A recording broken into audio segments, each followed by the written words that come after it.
قرآن پاک میں اللہ تعالیٰ کا ہاتھ بھی آ رہا ہے، ید اللہ فوق ایدیہم۔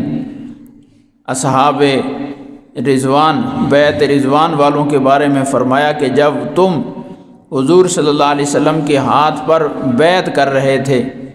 کس بات پر؟ کہ جب یہ اطلاع ملی کہ حضرت سیدنا عثمان غنی رضی اللہ تعالی عنہ کو مکے والوں نے شہید کر دیا، تو نبی پاک صلی اللہ علیہ وسلم نے سیدنا عثمان غنی رضی اللہ تعالی عنہ کا بدلہ لینے کے لیے بیعت لی صحابہ کرام سے حدیبیہ کے موقع پر، کہ ہم حضرت عثمان رضی اللہ تعالی عنہ کی شہادت کا بدلہ لیے ہوئے واپس نہیں جائیں گے۔ 1400 کے قریب صحابہ کرام تھے، سب نے حضور صلی اللہ علیہ وسلم کے ہاتھ مبارک پر ہاتھ رکھ کر بیعت کی، تو اللہ تعالیٰ نے اس بیعت کو قرآن پاک میں نقل فرمایا اور ان سب بیعت کرنے والوں سے اپنی رضا کا اعلان فرمایا۔ لقد رضی اللہ عن المؤمنین اذ یبایعونک تحت الشجرہ، جب درخت کے نیچے جو مومن آپ کے ہاتھ پر بیعت کر رہے تھے، اللہ ان سب سے راضی ہے۔ تو یہ حضرت عثمان غنی رضی اللہ تعالی عنہ کی بہت بڑی فضیلت ہے کہ ان کے بدلہ لینے کے لیے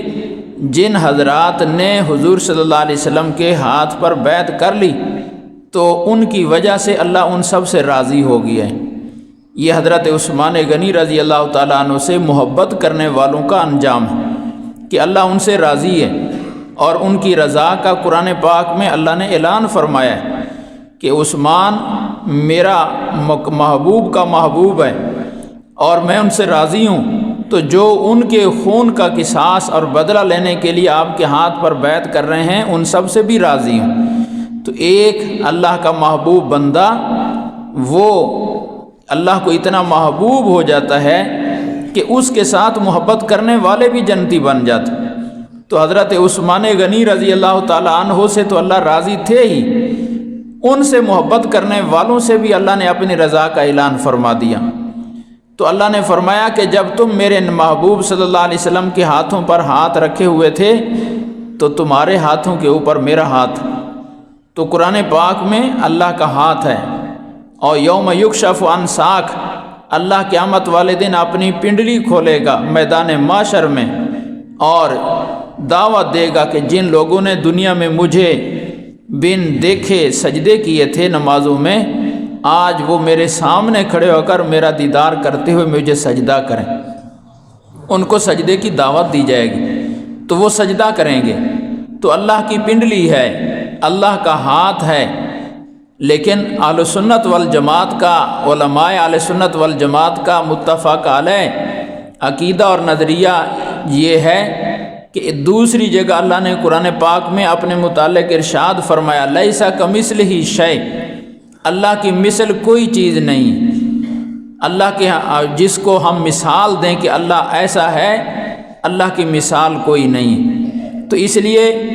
جو بات قرآن پاک میں یا حدیث پاک میں جیسے آ گئی،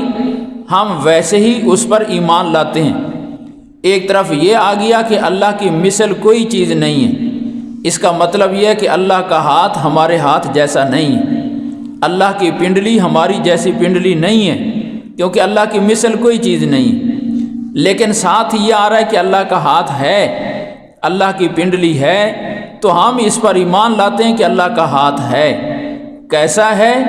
اتنا تو قرآن نے بتا دیا کہ ہمارے ہاتھ جیسا نہیں ہے، پھر کیسا ہے ہمیں اس کی حقیقت بتائی نہیں گئی، ہمیں اس کی حقیقت سمجھائی نہیں گئی، اس لیے ہم اس پر سمجھے بغیر ایمان لاتے ہیں کہ اللہ کا ہاتھ ہے جیسے کہ ان کی شان کے لائق۔